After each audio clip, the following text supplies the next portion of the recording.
सह नो भुनक्तु सह वीर्यं करवावहि तेजस्विनावधीतमस्तु मा विद्विषावहि। ओम शांति शांति शांति। सच्चिदानंदरूपाय विश्वोत्पत्त्यादिहेतवे तापत्रयविनाशाय श्रीकृष्णाय वयं नमः।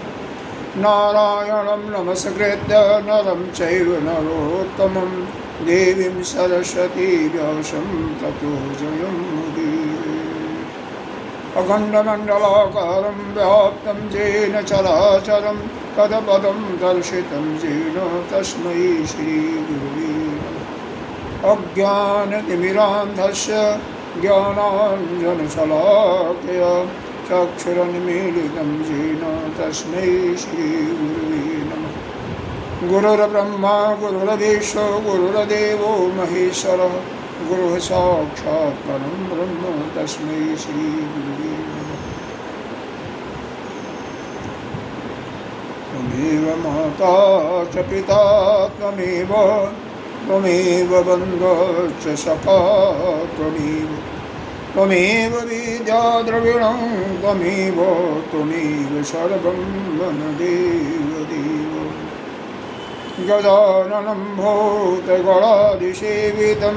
कपेतजम्बूफलचारुभक्षणम् उमासुतं शोकविनाशकारकं नमामि विघ्नेश्वरपादपङ्कजम्। अनंत श्री विभूषित नित्य प्रातः स्मरणीय वंदनीय पूजनीय 1008 श्री पंचायती महानिर्वाणी अखाड़ा के वरिष्ठ श्रोतीय ब्रह्मनिष्ठ महामंडलेश्वर एवं उत्तर प्रदेश संत समाज के अध्यक्ष श्री सदगुरुदेव भगवान के चरणों में पुरुषानंद सभी भक्तजनों को कि अंतःकरण में विराजमान आत्मस्वरूप परमात्मा को नमन करते हैं। श्रीमद् भगवत गीता पढ़ने के पहले गीता जी का ध्यान करना आवश्यक होता है, तो हम ध्यान करते हैं। और गीता पुस्तक नहीं भगवत गीता है नहीं है? ले लो। ओम पार्थाय प्रतिबोधितां भगवता नारायणेन स्वयं रसेन ग्रवीतां पुराणमुनिना मध्ये महाभारतम् अद्वैता अमृतबलशिनी भगवती अष्टादशाध्यायिनी अम्ब कामनुसन्दधामि भगवद्गीते भवद्विषयम्। नमस्तुते व्यास विशालबुद्धे पुल्लारविन्दायतपावनेन्द्र येन त्वया भारततैलपूर्णः प्रज्वलितो ज्ञानमयो प्रदीपः। प्रपन्नपारिजाताय तोत्रवेत्रैकपाल ज्ञानमुद्राय केशराय गीतामृतदुहे नमः। सर्वोपनिषदो गावो दोग्धा गोपालनन्दनः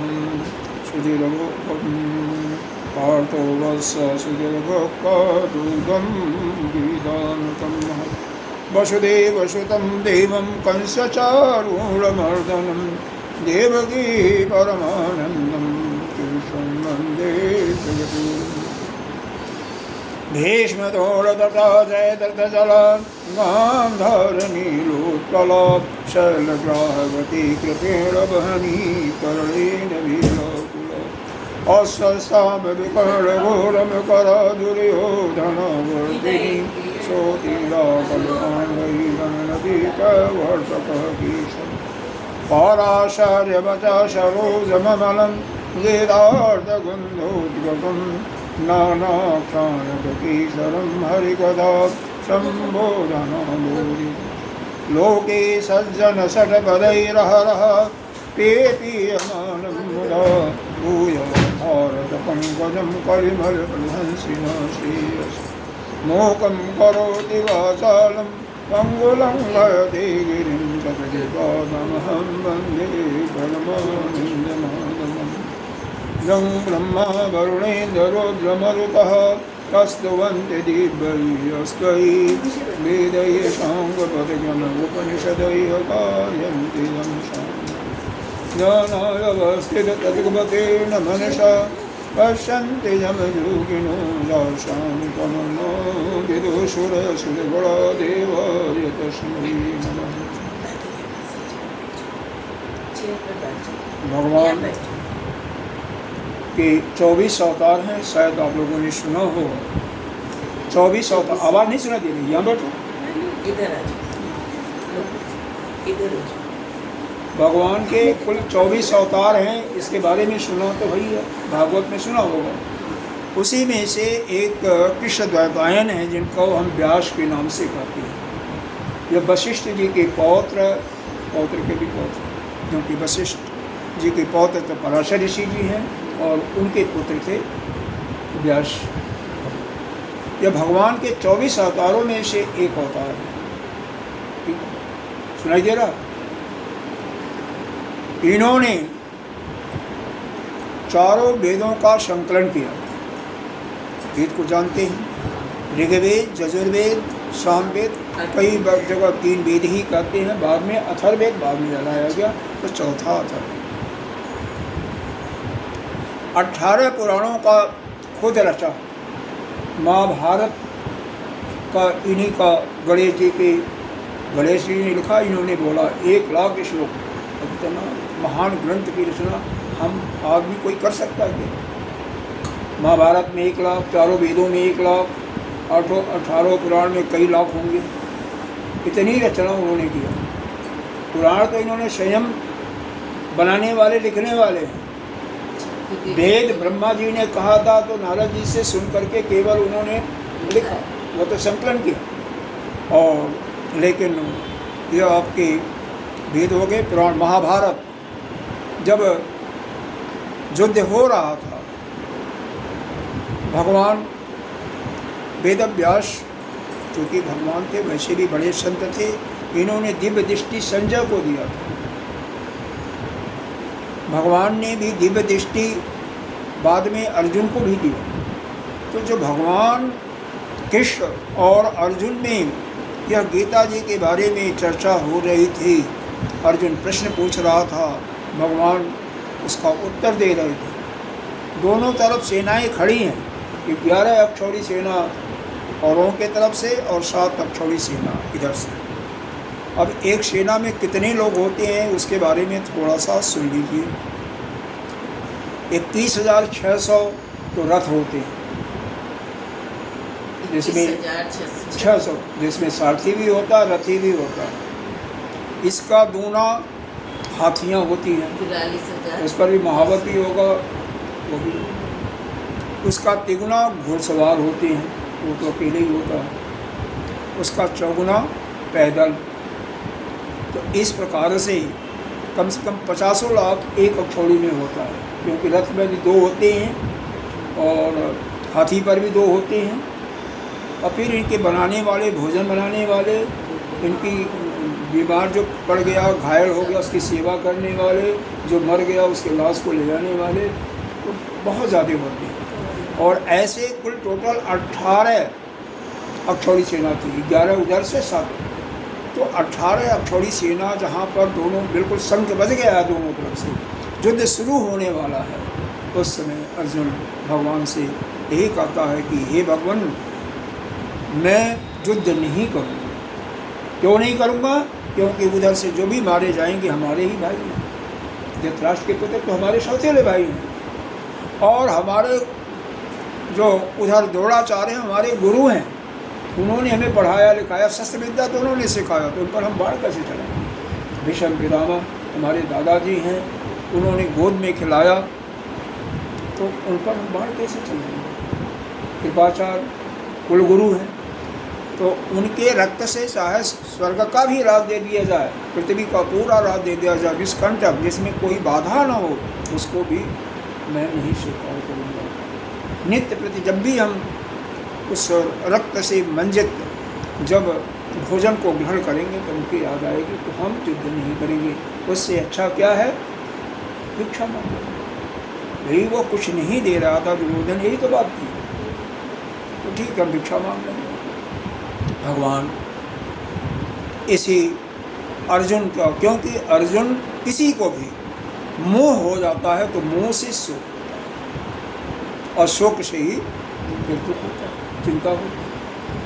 वास्तव में तो यह जीव नाम की कोई संज्ञा नहीं है, और जीव की संज्ञा मानते भी हो तो यह जीव अमर है, कभी मरता नहीं है, न कभी पैदा होता है, अनादि का चला मरने वाला यह शरीर है।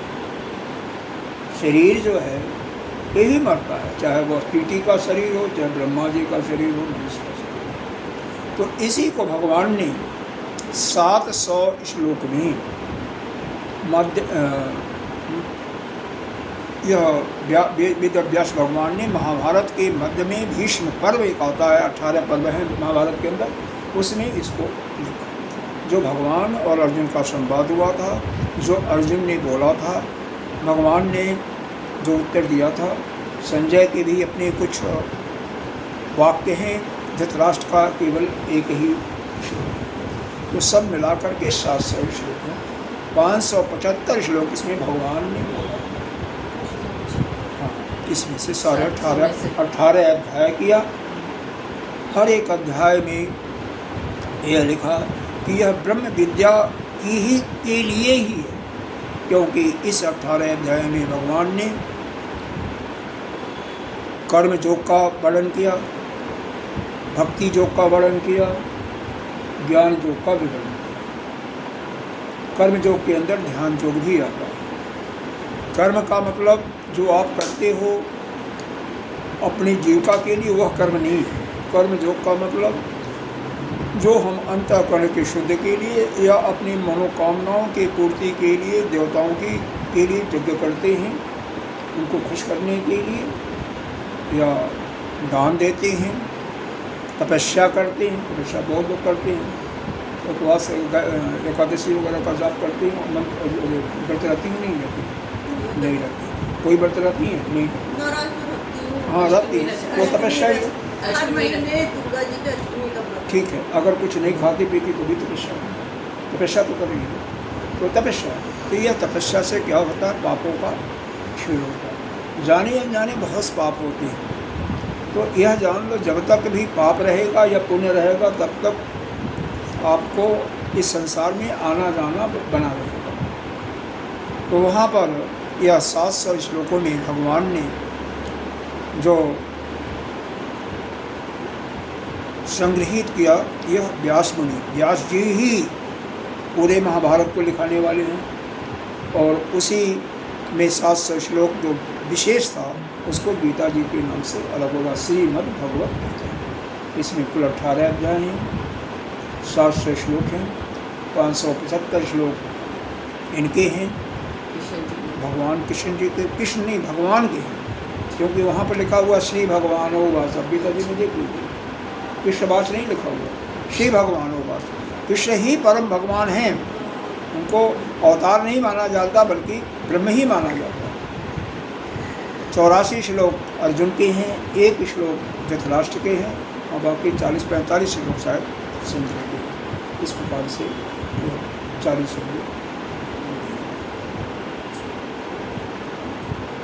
अब भगवान का स्वरूप क्या है ये भी तो जानना चाहिए। भगवान जो है आपका क्या स्वरूप है? भगवान का जो मुख्य स्वरूप है निर्गुण निराकार। निर्गुण निराकार का मतलब उसको आप देख नहीं सकते, कोई आकार ही नहीं है तो छू भी नहीं सकते, और उनके कोई अंग नहीं है तो वह कुछ नहीं करते। इसमें एक श्लोक आता है, निर्गुणो निष्क्रियो नित्यो निर्गुणो निष्क्रियो नित्यो निर्विकल्पो निरंजन निर्विकारो निराकारः नित्य मुक्तस्य निर्मलम्, यानी उस परमात्मा का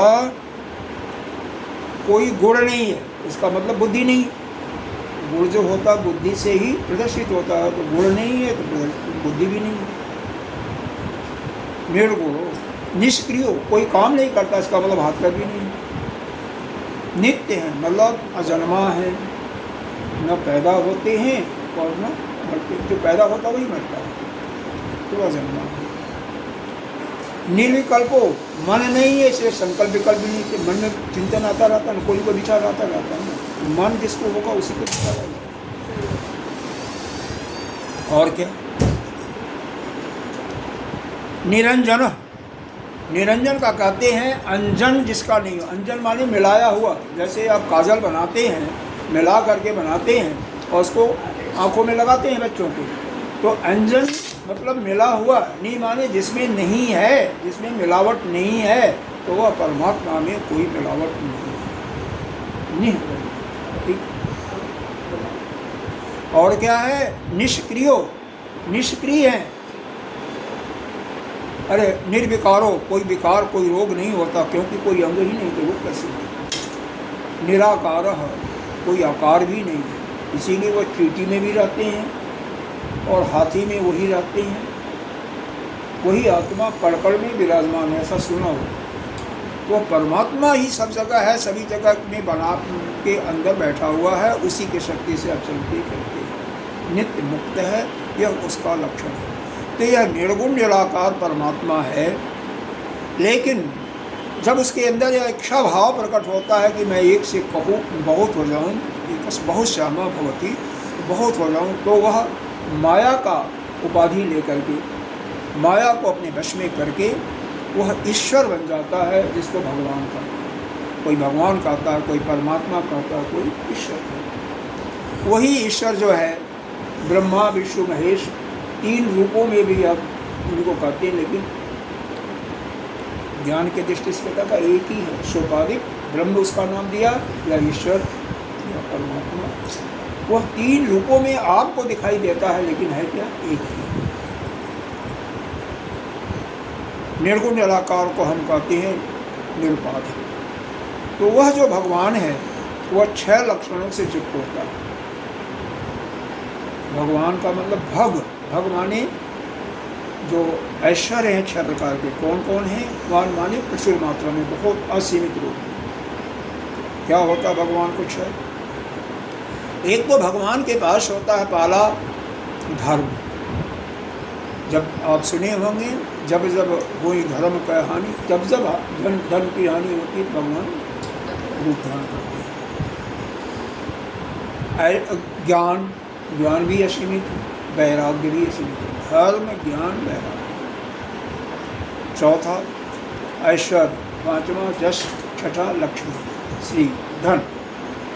और जब यह प्रत्येक जीव को, जीव जो है अलग नहीं है, क्योंकि उपनिषद में बताया था, तो कभी कोई जीव उत्पन्न नहीं हुआ, न कश्चित जायते जीवो संभव अश्याम न विद्यते। इसका संभावना ही नहीं है कि जीव उत्पन्न हो। ये परमम सत्यम, यही परम सत्य है। जत्र किंचित न जायते, कोई भी जीव नहीं पैदा हो, कुछ भी नहीं पैदा हो। तो है इस संसार में क्या दिखाई दे रहा है? तो कहते हैं ईशावास्यदम सर्वम जत किंचित जगत। यहाँ पर जो कुछ दिखाई दे रहा केवल वह परमात्मा है। तो ही नाना रूपों में, तो जब वह नाना रूपों में खेल लिया, लेकिन वह शरीर से संबंध जब बना लेता है, शरीर जो खाता भी है, शरीर कुछ काम करता है, तो उसका करने वाला बन गया, भोगने वाला बन गया, तभी उसका नाम दिया गया जीव। अब जो कर्म करेगा, तो कर्म करेगा तो 2 प्रकार के कर्म होंगे, शुभ भी होगा, अशुभ भी होगा। और अपने ऊपर ले लिया जी, तो जीव को पाप पुण्य भी लगेगा। अब पाप पुण्य भी होगा तो उसी जैसा अंत समय में शरीर के छूटने के बाद जैसा पाप पुण्य रहेगा, उसी के अनुसार उसका जो भी मिलेगा। चाहे मनुष्य का मिले, देवता का मिले, या तिर्यक योनि कहते हैं, कीड़ी मकोड़े और वृक्ष इत्यादि, गाय घायल भैंस इत्यादि मिले। तो इसीलिए आपका चिंतन मन में हमेशा क्या आना चाहिए, हमेशा कि मैं ब्रह्म ही हूँ, क्योंकि वास्तव में आप ब्रह्म हैं। उसी का एक प्रतिबिंब जो है, जो दे दिया इस शरीर में, शरीर का काम कराने के लिए ने, लेकिन वह शरीर से रिश्ता बना लिया, शरीर से संबंध बना लिया, इसीलिए वो बन गया। वह अशुभ कर्म करने वाला बन गया, पाप पुण्य हुए, और उससे जो है आपका नाना प्रकार की योनियों में, जिसको 84 लाख योनियों में कहते हैं, वह आता और जाता। तो इतना समझ में आ गया कि ब्रह्म का जो मूल स्वरूप है निर्गुण निराकार, न कोई आकार है, न कोई गुण है, न हाथ पैर, कुछ नहीं। कहा नहीं कि अभी पकड़ चलें, सुने निकालना, हर प्रकार से बताते हैं। दूसरा स्वरूप उसका है सगुण, सगुण निराकार। सगुण है लेकिन दृष्टि नहीं होता, दृष्टि नहीं होती। ईश्वर कभी देखते हैं, देखा है नहीं देखा, चाहे ब्रह्मा हो, विष्णु हो, मनुष्य, कोई नहीं। तो सगुण निराकार है। आपके शरीर में भी अब उसको दोनों को कंपैरिजन कर रहे हैं। तो निर्गुण जो निराकार है वही आपके अंदर आत्मा है, जो कि उसी की शक्ति से आप सारा काम कर रहे हो। उसी के शक्ति से खा करके सो जाते हो तो आपका भोजन भी बचता है, उसी के शक्ति से चलते हो, उसी के शक्ति से मैं बोल रहा हूँ, वाणी भी चल रही है, उसी के शक्ति से सारा कार्यों का संपादन होता है। और जो निर्गुण निराकार है वह आत्मा के रूप में बैठा हुआ, वह उसी की शक्ति चले, वही से को चेतन कहते हैं। जो सगुण निराकार बताया, सोपाधिक ब्रह्म या विष्णु, शंकर, शिव या ब्रह्मा, वही आपके रूप में जीव के रूप में वह है, सगुण है। अभी तो गुण तो है, तभी तो आप जानते हो कुछ, लेकिन निराकार है। उसको देख नहीं, आप अपने को कैसे देखोगे? हाँ, अंदर। तीसरा स्वरूप उसका है, उस परमात्मा का, धर्म की स्थापना के लिए, संतों का, ब्राह्मणों का और कल्याण करने के लिए, दुष्टों का संहार करने के लिए अवतार लेता है। तो 24 अवतारों का वर्णन तो आपके श्रीमद् भागवत में भी। तो वो है सगुण और साकार, दिखाई भी देता है और उसका आकार गुण भी है। उसी प्रकार से आपका शरीर है, आपके जीव में अपने अंदर देखेंगे तो वही सगुण साकार के रूप में। तो ये जो सगुण साकार, ये जो आपका शरीर है, जो सगुण साकार जो भगवान का एक मूर्ति है, उसकी सेवा करनी चाहिए। क्योंकि शरीर से शरीर की ही सेवा कर सकते हो। पूजा करोगे तो इस शरीर से ही होगा, आपके मन बुद्धि से नहीं होगा। सेवा करोगे, वहाँ पर सफाई इत्यादि करोगे तो भी शरीर से ही होगा। तो जब शरीर आपका उसकी सगुण साकार स्वरूप की सेवा करता रहे, पूजा करता रहे, ध्यान करता रहे, आराधना, अब आगे बढ़ो, जाप कर रहे हो, तो जाप आपका कौन कर रहा है? जीव कर रहा है। जब चित्त से करते हो, मानसिक जाप करते हो, वो तो चित्त करता रहता है। उसी को समझ लो कि आपका जीव कर रहा है। वो किसका हो रहा है? भगवान का, ईश्वर का। कभी उनके कोई ओम नमः शिवाय का जाप करता है, कोई ओम नमो विष्णु नमः का करता है, कोई राम रामायण नमः, कोई ओम नमो भगवते वासुदेवाय, नाना प्रकार के मंत्र, या कोई शक्ति का करता है, ओम ऐं ह्रीं क्लीं चामुंडाई वित्त जाप करता है। और बुद्धि से चिंतन करो, बुद्धि जो आपका अपने अंदर उस निर्गुण निराकार का, कि हम ब्रह्म हैं, अहम ब्रह्मास्मि, जो वेद के वाक्य हैं, तत्त्वमसि, तत्व की दृष्टि से हम और वह ब्रह्म में कोई भेद नहीं। ऐसा यदि आप करते हो, मन शरीर से सेवा किसकी? भगवान। और वही भगवान हर एक जीव में है, तो जीवों की भी सेवा करोगे तो कोई दिक्कत नहीं। इसीलिए कहते हैं जिससे चल नहीं जाता उसका रास्ता पकड़ के, तो वो भी एक सेवा होगी। कोई भूखा प्यासा मर रहा है, उसको भी पानी या भोजन करा दिया तो कोई, वो भी एक सेवा होगी। तो सेवा कई प्रकार से होती है। और मन से उस परमात्मा का जाप करो, उसका और बुद्धि से यानी चित्त से उसका चिंतन करते हैं कि हम ब्रह्म हैं, हम ये जो दिखाई पड़ रहे हैं यह केवल अपने अज्ञान के कारण, अपनी शंका के कारण। अब इसी जी को गीता जी के माध्यम से इस स्वरूप की प्राप्ति करने के लिए बताया गया है। इसमें से कुछ श्लोकों का हम आपको सुनाते हैं।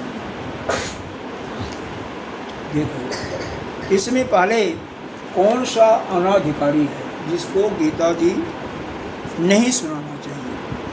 क्या बताया? 67वां श्लोक है 18वें अध्याय का। एदम ते न तपस्काय न अभक्ताय कदाचन न च आशुशुष्वे वाच्यम न च मां जो अभ्यसूयति।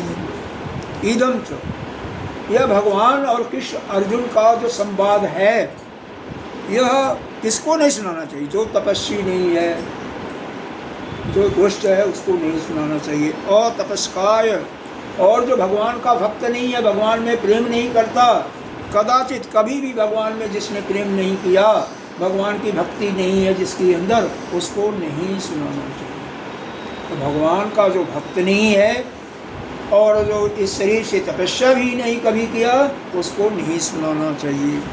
न चा अशुष्वे वाच्यम न च माम, जो अब और क्या, जो भगवान की निंदा करता उसको भी नहीं सुनाना चाहिए। जो माँ अभ्यसूयति, भगवान की निंदा करता है, भगवान में दोष निकालता, उसको तो कभी नहीं सुनाना चाहिए। भगवान में जो दोष निकालता है, भगवान का जो भक्ति नहीं करता, यानी भगवान को जो मानता नहीं है, भगवान की सेवा नहीं करता, या तीसरा चीज़ बताया जो तपस्या नहीं करता, तो ऐसे को कभी तपस्या नहीं किया है, तो ऐसे को नहीं सुनाना चाहिए। ठीक है। इसके बाद भगवान यहाँ पर 2 श्लोकों में यह बताते हैं, जो प्रचार करता है गीता जी का, जैसे गीता जी का जो सत्संग का आयोजन करता है, या जो वक्ता होता है, जो सुना रहा है, उसके लिए 2 श्लोकों में बताया उसका क्या गति होती है। तो 68 और 69 श्लोक में 18 अध्याय चल रहा है। ज इमं परमं गुह्यं मदभक्ते ईश्वे विधास्यति भक्तिं मयि परं कृत्वा मामैष्यसि न असंशयः। कहते हैं यह जो मेरा परम गोपनीय ज्ञान है, किसके अंदर है? जो भगवान कृष्ण और अर्जुन का संवाद है, जो अभ्यसूयति सुनाता है, न अभिधास्यति। अभिधास्यति माने जो पढ़ता भी, जो इसको पढ़ रहा है। जैसे स्वाध्याय करते हैं, स्वाध्याय तो किया होगा कभी, किया होगा ना, अभिधास्यति। और क्या? भक्तिं मयि परां कृत्वा माम ऐश्वसि असंशयः, मतलब इसमें कोई शंका नहीं है कि जो मेरे पराभक्ति को वह प्राप्त कर लेगा। कौन?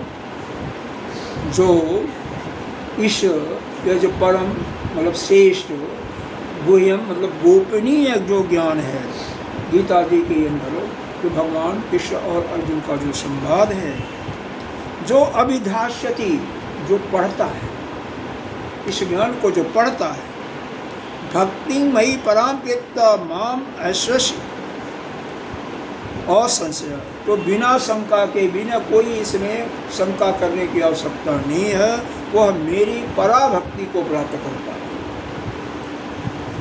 जो पराभक्ति मतलब उस भक्ति को प्राप्त करके फिर उसको आना नहीं पड़ता इस संसार में।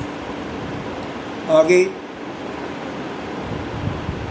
न च तस्मात् मनुष्येषु कश्चित् न मे प्रियकृत्तमः भविता न च मे तस्माद् अन्यः प्रियतरो भुवि।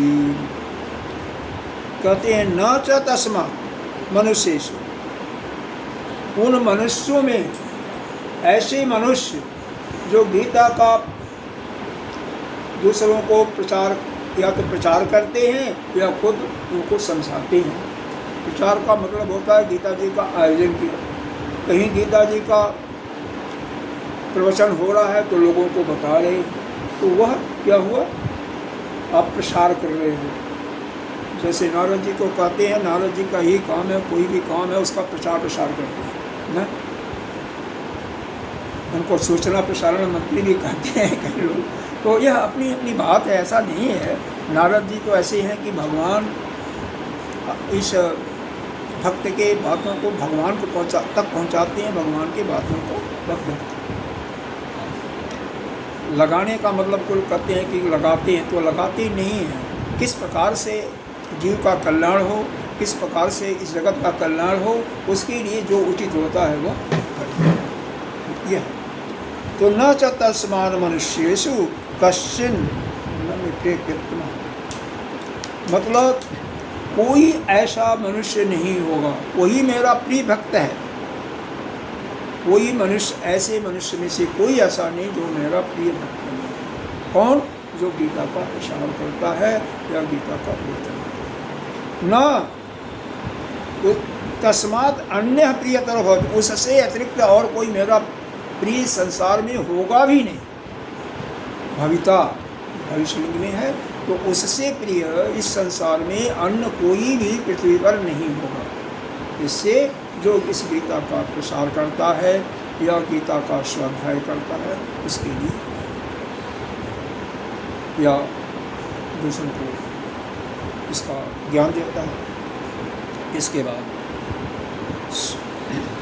इस पाठ का महात्म्य 17वें श्लोक में और बताते हैं, फिर 71वें श्लोक में बताते हैं कि यह जो सुनता है उसके लिए क्या लाभ है। तो पहले सुनने वाले का लाभ देख लो। ये इसीलिए बताया जा रहा है कि जिससे आपके अंदर श्रद्धा आ जाए। श्रवण करने का मतलब अभी सुना और कान से निकाल दिया, ये कान से सुना, वह नहीं होता। श्रवण का मतलब जितना आपने सुना, घर जा कर के सब काम करके बाद में चिंतन करो, मनन करो कि यह आज मुझे पढ़ाया गया, यह शिक्षा दी गई, और उसमें कोई शंका हो तो पूछ करके। आजकल तो यह प्रचार ऐसा माध्यम है कि दोबारा सुन करके अपने कमियों को ढूंढ सकती, पूछ सकती और उसको सुधार स्वयं कर सकती। यह पुस्तक में देख करके, पढ़ करके यह समझ में आता है। तो आजकल तो हर भाषाओं में अनुवाद है। गीता जी का है, सैकड़ों टीकाएँ हैं, और कोई भाषा नहीं होगी जिसके अंदर इसका, जर्मन में भी इसका अनुवाद है, अंग्रेजी में तो ही है, क्योंकि प्रत्येक देश के लोग गीता को पूजनीय मानते हैं, प्रत्येक देश। हम 1997-6 में ही चले गए थे। 99 तक अफ्रीका में थे, जोहान्सबर्ग के बाद बोत्सवाना में। वहाँ राजस्थान के एक शर्मा जी थे, जो कि वहाँ पर का सबसे बड़ा हॉस्पिटल गैबरान का मेरिना हॉस्पिटल था, उसके सर्जन, चीफ सर्जन थे। वह प्रत्येक रविवार को 2 घंटा गीता जी, मुसलमान भी आते थे, हिंदू भी आते थे, ईसाई भी आते थे, पारसी भी आते थे। हर एक धर्म वाले उसका मान करते हैं गीता, क्योंकि यह धर्म के बिल्कुल, धर्म से, धर्म का मतलब जो आपका धर्म है वही धर्म है। किसी धर्म की निंदा नहीं करता गीता जी, और न किसी को प्रोत्साहन करता है। यहाँ पर हिंदू मुस्लिम से किसी का कोई भेदभाव नहीं है। तो इसीलिए बताया गया, श्रद्धावान अनसूयश्च श्रुणयाद अपि जो नर, जो भी मनुष्य, नर माने मनुष्य, मनुष्य का मतलब क्या होता है, केवल पुरुष नहीं, पुरुष, स्त्री, नपुंसक, थर्ड जेंडर, कोई भी हो, बूढ़ा हो, बच्चा हो, कोई भी श्रद्धा के साथ सुनता है, उसमें कोई दोष भावना नहीं निकालता है, तो ऐसा जो सुनता, असूयस्य, श्रद्धा के साथ बिना दोष के इसको सुनता है, शो अपि मुक्त, वह मुक्त हो जाता है। कैसे? शुभ लोकान प्राप्तु याद पूर्ण कर्मणाम, उसके सारे पूर्ण कर्म, इतना वह पूर्ण कर्म उसको प्राप्त हो जाता है कि इस शरीर को छोड़ने के बाद ऊर्ध्व गति उसकी होती है, यानी अच्छे लोग उसको प्राप्त होते हैं। जी थोड़ा सा इसमें ऊर्ध्व गति का मतलब ये समझ लें। जैसे आप मनुष्य योनि में, तो मनुष्य योनि में होगे तो ऊर्ध्व गति क्या है? आप मान लो वैश्य परिवार में, तो वैश्य क्षत्रिय परिवार में जाओगे, ऊपर उठोगे, या ब्राह्मण परिवार में जाएगी, ऐसा आपका पापगमन होगा, या देवता बन जाओगे। देवता कब बनता है? जब पुण्य ही ज़्यादा होता है, पाप बहुत थोड़ा बहुत होता है तो देवता बनते हैं। पाप बहुत कम और पुण्य 80%, 90%, 95% तो वो देवता बनते हैं। दोनों बराबर बराबर का असर होता है तो मनुष्य योनि मिलती है। उसमें फिर कौन किस वर्ण में जाएगा वो सब उसके इंसान है। मान लो मनुष्य से ज़्यादा हुआ लेकिन देवता बनने के काबिल नहीं हुआ, तो उसको वो क्या बोलते हैं, गांधारी इत्यादि लोग मिलते हैं, छोटे छोटे लोग। और जब पाप ही ज़्यादा होता है, पुण्य बिल्कुल कम होता है, तो कीड़े मकोड़े बनते हैं। पाप होता है लेकिन पुण्य थोड़ा सा ज़्यादा होता है, पाप से ज़्यादा होता है, लेकिन वो 50% के अंदर वाले हैं। पाप मान लो 60% हुआ, पुण्य 40% हुआ, तो मनुष्य नहीं बनेगा, क्योंकि पाप 60% है, वहाँ तो बराबर बराबर का हिस्सा है। तो उसको क्या बना देते हैं? गाय बना दिए, क्योंकि गाय पालतू है। हिंदू क्या मानते हैं उसको? माता भी मानते हैं। थोड़ा और कम हुआ, शेर बन गया। इस प्रकार से इस प्रकार होता है। मतलब बिल्कुल पाप ही ज़्यादा है, पापी है तो कीड़ी मकोड़ी इत्यादि बनते, उनकी कोई गति नहीं होती। तो यही बताया जा रहा है। यहाँ पर मुक्ति का वर्णन नहीं दिया, मुक्ति नहीं है, लेकिन ये जो ज्ञान जो प्राप्त हो जाएगा गीता जी से, उससे उसकी मुक्ति हो जाएगी निश्चित रूप से। जो संस्कार आप प्राप्त करते हो, जो तपस्या करते हो, जो साधना करते हो, अगला जो योनि मनुष्य का मिलता है तो वहीं से वह साधना शुरू हो जाती है। स्टार्ट नहीं करना पड़ता, वहीं से स्टार्ट हो जाती है। अब एक श्लोक और इसमें है, अधस्य इष्यति ज च इमं धार्म्यम संवादम आयो। हम दोनों आयो कहते हैं, अहम आवाम भयम, इसके अंदर आता अहम आवाम भयम। तो आयो यह दो के बीच में संवाद किसमें हो रहा है? कृष्ण और अर्जुन का। तो यह दोनों के बीच में यह जो चर्चा हुई, और वही गीता जी है। तो यह जो धर्म का अधस इष्यते, जो इसको दूसरों को सुनाता है, दूसरों को बताता है, ज्ञान यज्ञेन तेना अहम इष्टः, वह जैसे ज्ञान यज्ञ से जो पुण्य मिलता है उतना ही पुण्य उसको मिलता है। श्याम इतनी मति, यह मेरा मत है, यह मेरा विचार है। भगवान कह रहे हैं यह मेरा मत है, मेरा विचार है कि उसको जो ज्ञान यज्ञ से पुण्य मिलता है उससे ज़्यादा ही पुण्य मिलता है, उससे कम पुण्य नहीं मिलता है। तो यह गीता जी की महिमा का वर्णन सुनाया गया। संक्षेप रूप में इसको समझ लो, क्या बताया गया। गीता जी यानी विशेष करके भगवान कृष्ण, यही है भगवान कृष्ण अर्जुन का संवाद ही। उनको नहीं सुनाना चाहिए जो भगवान के भक्त नहीं हैं, जो भगवान में दोषारोपण करते हैं कि भगवान कोई है ही नहीं है, जो कभी तपस्या भी कभी नहीं किया, जिनके अंदर कोई भी, जैसे कई हैं दूसरे कास्टों में देखो तो तपस्या करने के बजाय क्या उनको केवल कत्ल करने में ही विश्वास होता है, हलाल करने में विश्वास रखते हैं तो ऐसे। लेकिन ऐसा नहीं, सभी नहीं, वहाँ के अंदर भी कुछ ऐसे लोग होते हैं बुद्धिजीवी की जो कि तपस्या करते हैं, ऐसे नहीं है। कई मुस्लिमों को मैंने खुद देखा है 5 बार तो भगवान का याद करते हैं दिन में, नमाज 5 बार पढ़ते हैं, हिंदू शायद ही कोई मिला हो कि दोनों टाइम संध्या करता हो या 3 टाइम संध्या। त्रिकाल संध्या है, वैश्य, क्षत्रिय और ब्राह्मण तीनों के लिए प्रिस्क्राइब्ड है कि 3 बार संध्या करना चाहिए। 3 बार दिन में पूजा संध्या, और क्या, मध्याह्न। आपने पढ़ा नहीं है जिस समय दुर्वासा ऋषि भगवान किसके पास आए थे? अम्बरीश ऋषि के पास आए थे। अम्बरीश राजा थे, जब वो एकादशी के व्रत का हुआ था तो दोपहर को आए थे और दोपहर को अपने 1000 शिष्यों के साथ गए थे गंगा जी में स्नान करने के लिए, और फिर वो अपना संध्या बंदन करके लेट आए थे। वो सुनाया गया भागवत में, मैंने पढ़ा। हाँ, तो मतलब यह है कि 3 बार संध्या का नहीं, 3 बार तो कम से कम 1 बार भी तो नहीं करता, तो उसको कैसे संध्या को कर? संध्या में क्या होता है, कुछ शरीर को पवित्र करना, फिर आचमन करना, फिर कुछ मंत्रों का जाप है, फिर उसके बाद केवल गायत्री मंत्र का जाप है। 3 माला, 1 माला, 2 माला, जो करते हो करो। और गायत्री मंत्र जो है विद्या को भी देने वाली है, बुद्धि को देने वाली है, धन को, सभी कुछ देती है, क्योंकि गायत्री जो है 1 माला मतलब 108 बार, 108 बनकर। ऐसा होता है कि चारों वेदों का निचोड़ गायत्री है।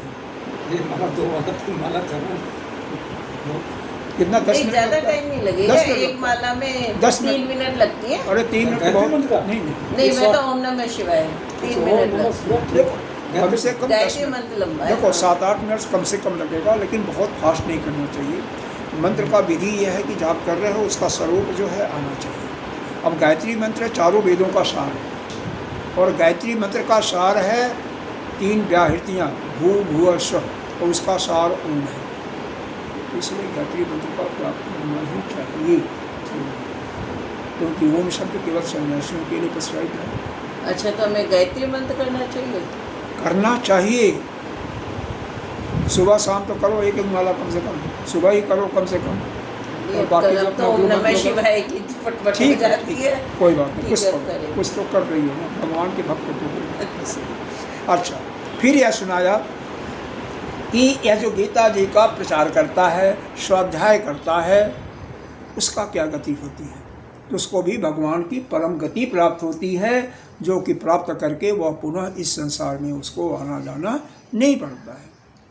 और जो कुछ नहीं करता है, केवल इसका श्रवण करता है अपने कानों के द्वारा, उसको मनन भी करता है, निध्यासन भी करेगा। निध्यासन का मतलब उसमें फिर विक्षेप नहीं उठना चाहिए, उसको अच्छी तरह से समझ लेता है, उसको धारण कर लेता है, तो उसकी ऊर्ध्वगति होती है, कभी उसकी अकाल मृत्यु नहीं होती है। अकाल मृत्यु समझ रही है, कभी सांप काट लिया, कोई एक्सीडेंट हो गया, तो ऐसी मृत्यु, जितना साल उसकी आयु है उतना साल वो जिएगा। ऐसा नहीं है कि मान लो किसी का ऐसा प्रारब्ध है ही है, या किसी का श्राप मिल गया कि सर्प के काटने से मृत्यु होगा, जैसे राजा परीक्षित को मिला था, तो वह तो होगा, लेकिन उसके पहले ही वो मुक्त हो जाएगा। जैसे राजा परीक्षित, सांप ने काटा, शरीर को काटा, उनको नहीं काटा, क्यों? तो पहले ही मुक्त हो गए। तो यह समझ लिया कि आपका स्वरूप क्या है। आप शरीर नहीं हो, शरीर तो केवल सेवा करने के लिए है, मन से जाप करने के लिए, बुद्धि से आपका चिंतन करने के लिए कि हम ब्रह्म ही हैं। और फिर जैसे वह चिंतन करते करते जब ब्रह्माकार वृत्ति बन जाती है, तो आप सारे पाप पुण्य वहीं पर समाप्त हो जाते हैं, और आपका फिर इस संसार से आना जाना नहीं होता। इसीलिए ये जो यज्ञ होता है, दान होता है, बिना किसी कामना के करोगे तब भी तो आपका अंतःकरण शुद्ध होगा, आपके पाप कटेंगे। अगर कोई कामना होगी, कामना कम होगी, इच्छा कि हमारा बेटा जो है अच्छा पास हो जाए, उसका नौकरी लग जाए, अब कुछ भी हो, क्या कोई पति है बीमार है, स्वस्थ हो जाए, तो फिर सिर्फ उतना ही होगा और कोई फायदा नहीं। इसीलिए कभी भी कोई काम करो तो कोई मन में इच्छा न हो। अरे भगवान अंतर्यामी सब कुछ जानता है, इसको क्या चाहिए हमारे, उसका भक्त बनने की कोशिश करो। उनको क्या नहीं पता है, आप उससे संबंध बनाओ ना, कि ये हमारा चाहे पति बना लो, चाहे पुत्र बना लो, चाहे उसको अपना दादा बना लो, माँ बना लो, पत्नी बना लो, वो भी बनने के लिए तैयार है। संबंध जिस क्योंकि संसार में आपको खुद अनुभव होगा जो आपका संबंधी है उसी से बात करते हो। उसमें से किसी कोई प्रिय होता तो सारे संबंधों को, प्रेम जो आपको मिला हुआ है ना, भाव उतना ही है एक से निकाल करके, क्योंकि बचपन से आपने देखा होगा, बचपन में आपके दोस्त कुछ और थे, थोड़ा बड़े हुए तो वहाँ से प्रेम हटा दूसरे के प्रति होगा, शादी हुई तो वहाँ का प्रेम दूसरे के प्रति, तो वह उतना ही है, इधर से उधर ट्रांसफ़र होता है। तो इधर से जब छोड़ोगे तो फिर भगवान से अवलंबन होगा, इसीलिए उसको संबंधी बनाकर दूसरा करो, जिससे कम से कम आपका गुड नाइट। भगवान का संकीर्तन।